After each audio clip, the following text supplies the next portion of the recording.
kun kama mata a gaban ƴaƴanta a gaban ƴan uwanta suna ba laifi ta yi ba ku fahimta bane, suna muku bayani, ku sheka ta ku sa mata wuta a idan duniya a gaban jami'an tsaro suna kallo. Farkon abin da ya fara zuwa min shine yau a ce wannan abin ba fata nake ba a kaina ya faru. Mahaifiyar da ta haife ni a gaban ka idan ka yana kallo, wasu na buga mata abu har ta faɗi tana kuka, ta kwanta a ɗauko wuta a sa mata, kana kallon mamanka.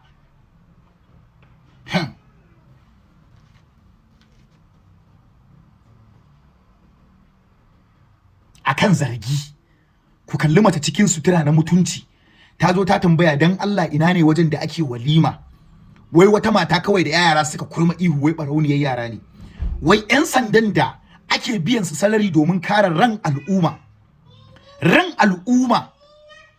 a kama mata a kai ta gunku, ku sake fito da ita, wai kun kasa protecting ɗinta, ku kawo wa yara su zo cikin gari, duniya na kallo akan titi su sheka ta, kuma suka saka mata wuta.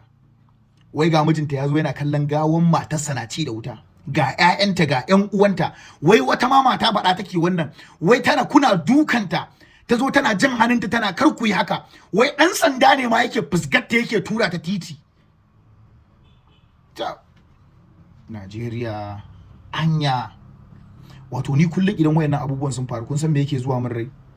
Shine generation din da za su zo bayan mu dai mun riga mun ga tamu, ko yanzu muka tafi alhamdulillah. To wayanda za su zo a bayan mu, yaya za su zo su tsinci kasan nan, ya za su zo su tsinci jami'an tsaron nan? Yau gaban dan sanda da bindiga da gwamnati ta baka makami da zaka kare dan adam, wai a gaban ka, wai abun ma yafi karfin ka, wai yan gari ne wanda suke da ba su da komai a hannu, wai su ne za su gagare ka dauko matar mutane ka miƙo musu.